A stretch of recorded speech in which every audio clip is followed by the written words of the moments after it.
Used to be a train track, now it's the airline trail. Welcome to the Airline State Park Trail.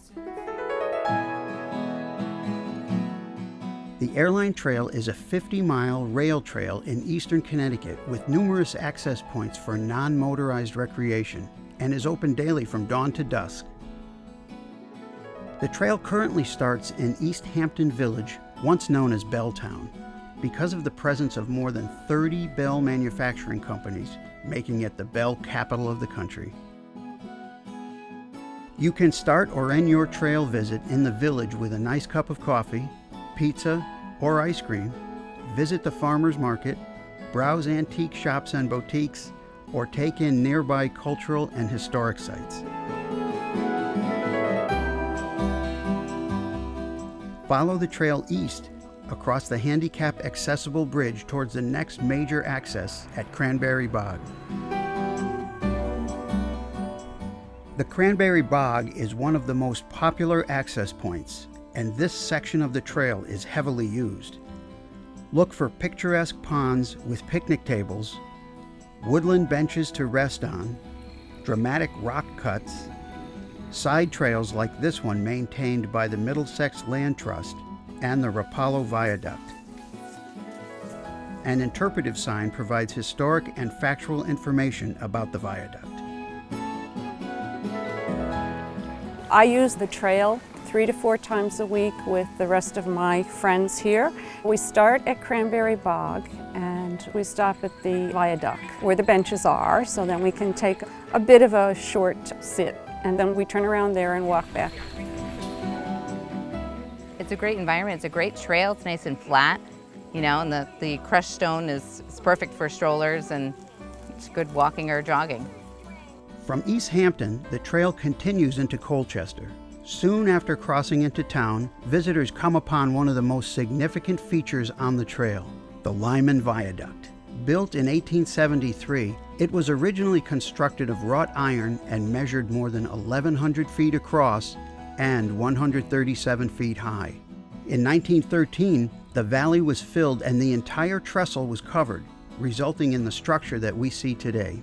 Both the Lyman and Rapallo viaducts are on the National Register of Historic Places. Close to where the trail crosses Bull Hill Road, there are a number of attractions within a short bike or car ride.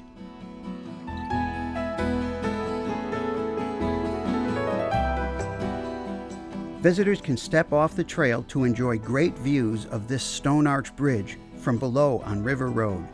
The bridge is on both the National and State Registers of Historic Places. The trail passes over the Blackledge River on this bridge, using the original stone abutments and metal supports built for the railroad. Just after the trail crosses River Road, visitors can stop to enjoy the views at Norton Pond. I live in Essex and I come out to the Airline Trail as much as I can. Any season of the year, I like being here because it's so beautiful and it's so easy. It's really fabulous. One of the fun things about discovering a new place like this is that I now want to go back and tell other people and bring people with me. It is one of the most beautiful places close to my home. All the trail for me is beautiful, and because being able to jog, to walk, and enjoying the beauty. It's a great surface for walking or biking. Beautiful views, you can see wildlife. It's all here. From Colchester, the trail enters into Hebron, where visitors cross the Jeremy River on this bridge. Nearby, the Jeremy and Blackledge rivers join together to form the headwaters of the Salmon River. Soon after, visitors cross Judd Brook on this bridge. Just off the trail, visitors can pause to enjoy the waterfall in Grayville Falls Town Park, dip their toes, fish in the river, or picnic in the park. Just past Old Colchester Road, the trail passes through the extensive Raymond Brook Marsh, a statewide wetland of special concern that offers expansive views and opportunities to observe birds and other wildlife. Just after the Marsh, the airline trail in Hebron connects with the Colchester Spur that formerly brought people and freight into downtown Colchester. Follow the spur to the end where historic twin railroad depots are still in use by local businesses and look much the same as they did when the railroad was in operation. Drop by some of the many shops and restaurants in downtown Colchester or grab a burger and shake at the iconic Harry's Place roadside stand on Route 16. Back in Hebron, the trail continues across Route 85 towards Lebanon. Today is our first day on the airline trail. We come from Gales Ferry, Connecticut. Everywhere we've gone, there's babbling brooks and meadows, and it's just gorgeous. We're just really soaking up all the sun and the beautiful sights. And we found it on the DEEP website with trail maps. It was easy to find. The trails are gravel and they're smooth, and it makes for a nice day out on the bikes. Shortly after the trail crosses Route 207, a pond with surrounding wetlands offers opportunities for bird and wildlife viewing. The pond serves as the town line between Hebron and Lebanon. Visitors interested in expanding on their trail experience might enjoy a visit to Lebanon's mile-long town green with its wealth of historic sites. The green is 7 miles from the Route 207 trail crossing and about 3 miles from the Route 87 trail crossing. East of Route 87, the trail crosses over a small stream, offering a scenic view and additional wildlife viewing opportunities. This farm, where the trail crosses Cook Hill Road, is one of the more scenic spots on the trail. Past the farm, the wetland just off the trail to the right is a magnet for birds and serves as a heron rookery, with the nests resembling truffula trees from Dr. Seuss's classic tale of the Lorax. The trail continues across Kingsley Road, but ends at the Willimantic River, where the former railroad bridge is currently unpassable and awaiting restoration. Visitors can rejoin the trail using an on-road route through downtown Willimantic. My wife and I come to the airline trail lately daily since I'm retired. I like that it's relatively flat and we can do something like, I don't want to call it a power walk, but it's not like you have to step over 10,000 things. I'm newly retired, so I'm finally getting out to enjoy this trail every Monday, Wednesday, and Friday. It's great. And we just love it because we don't have to worry about vehicles. And at the same time, we get to have great fellowship and catch up with each other. It's just so peaceful and serene. So we go home and we feel great. We did our thing of the day. From Lebanon, the trail continues over the on-road detour into Windham. Just before crossing the railroad tracks approaching Route 66, visitors may wish to stop at the Railroad Museum and hitch a ride on the last continually operating section of the airline railroad. This is a restoration of the Columbia Junction facility. It was built in 1898 and it was rebuilt in 2000. If you're using the airline trail, come in and visit us. We're open from 10 to 4 Saturdays and Sundays, and we'd love to have you come in and visit a while. Take advantage of the wide range of restaurants, coffee shops, historic and cultural opportunities that Willimantic has to offer. We're exactly opposite the famous Frog Bridge. The frogs were a symbol of Willimantic based on, in the early to mid 1700s, there was a commotion in Windham and the residents thought they were under attack, but it turned out it was a pond that had dried up with hundreds and hundreds of bullfrogs making a lot of noise. And the spools on the bridge represent the American Thread Company that began here making thread for industries all over the world. Across from the Frog Bridge, reconnect with the airline trail by hopping on the Veterans Greenway. Then cross Route 66, where the airline trail begins again along Tuckey Road. Near the entrance to this section of the airline trail, the Marsh offers wildlife viewing opportunities, including nesting great blue herons. Also look for evidence of beaver activity here. Atlantic white cedar swamps, like this one protected by the Joshua's Trust, are a critical habitat type in Connecticut.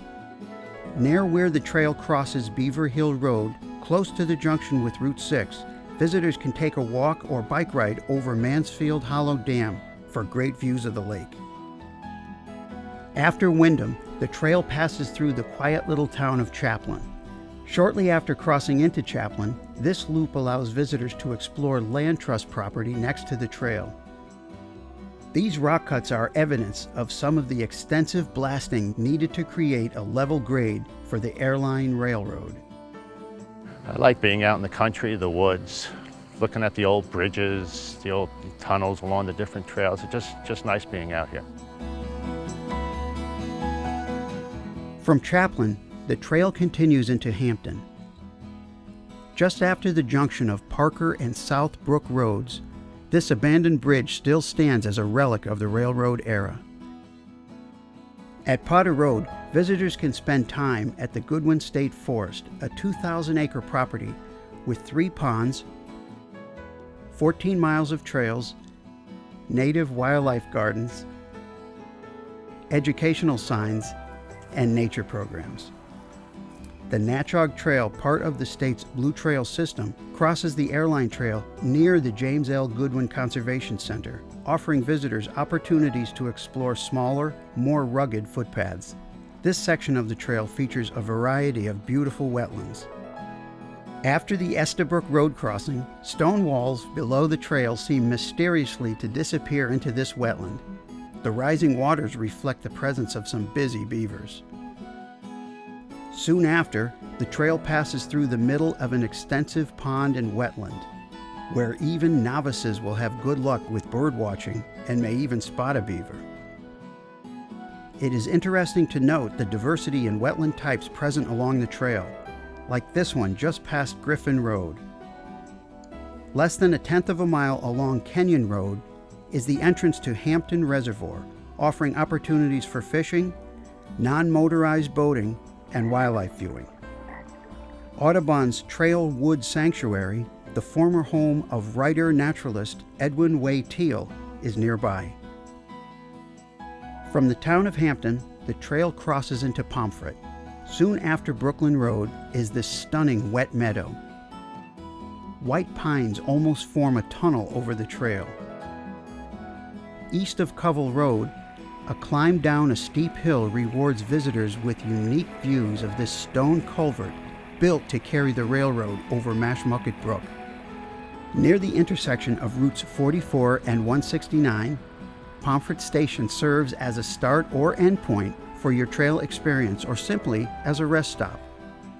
East of the Needles Eye Road Junction is Audubon's 700-acre Bafflin Sanctuary and Grassland Bird Conservation Center.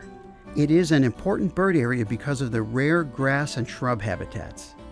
The center regularly offers nature education programs and has over 10 miles of trails with educational signs. More than 200 different bird species have been spotted here. The improved section of the Airline Trail currently ends at Wright's Crossing Road. To continue into Putnam, follow one of the on-road detours. The Windham Land Trust property just off Holmes Road offers panoramic views of classic New England farmland.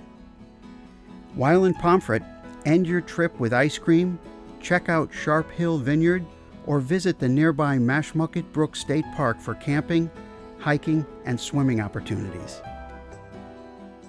From Pomfret, follow the on-road detour into Putnam using either the scenic or downtown routes. The 1955 floods washed out the railroad tracks and bridges near the Quinnebog River, ultimately leading to the demise of the Airline Railroad. From Putnam's Riverwalk, visitors can check out the pedestrian bridge over the river on the remains of the railroad bridge, where interpretive signs show the extent of the damage from the floods. While in Putnam, take in the view of Quinnebog Falls from the bridge at the junction of Route 44 and Kennedy Drive, and take a stroll along the Riverwalk. Children and the young at heart may enjoy a visit to the Boxcar Children Museum near the train station. The museum, housed in an old boxcar, sits just across from the former home of Putnam resident, first grade teacher, and children's author Gertrude Chandler Warner, who created the Boxcar Children series of books. The original story in the series is considered one of the top 100 books for children. Part of the old train station downtown now houses a restaurant and brew pub, and there are many other restaurants and shops downtown. This is a place to really come if you're looking at a way to explore northeastern Connecticut, explore the airline trail. Putnam can really be your base of operations. From Putnam, follow the on-road detour into Thompson, where visitors can pick up the trail again at this parking area on Route 12. Once back on the trail, take in the expansive views of this wetland east of the Lovell-Davis Road crossing and marvel at how it changes through the seasons. East of the East Thompson Road crossing, the remains of this bridge still stand. By far the most interesting feature on the airline trail in Thompson is this side trail to the tri-state marker where the states of Connecticut, Massachusetts, and Rhode Island come together. A 15-minute hike over rugged, rocky terrain rewards visitors with the opportunity to literally be in 3 states at once.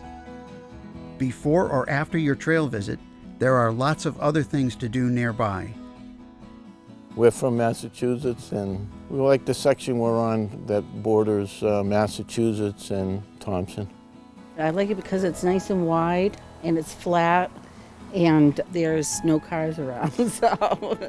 My big concern is all this work is going into this, and it would really be great if we could harness some of the local citizens to help maintain it and keep it up to stuff. I would love to help toward any effort to maintain it.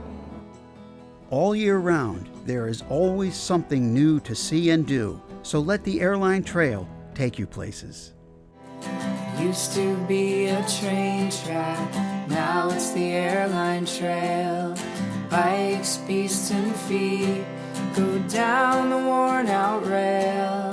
Someday you might go there and adventure on the airline trail. One day in the springtime, I went biking there, East Hampton to Willimantic, 23 miles of fresh air. Biking in the summer, grasshoppers jumping round over the viaduct, and buzzing and fluttering sound. Used to be a train track, now it's the airline trail. Bikes, beasts, and feet go down the worn-out rail. Someday you might go there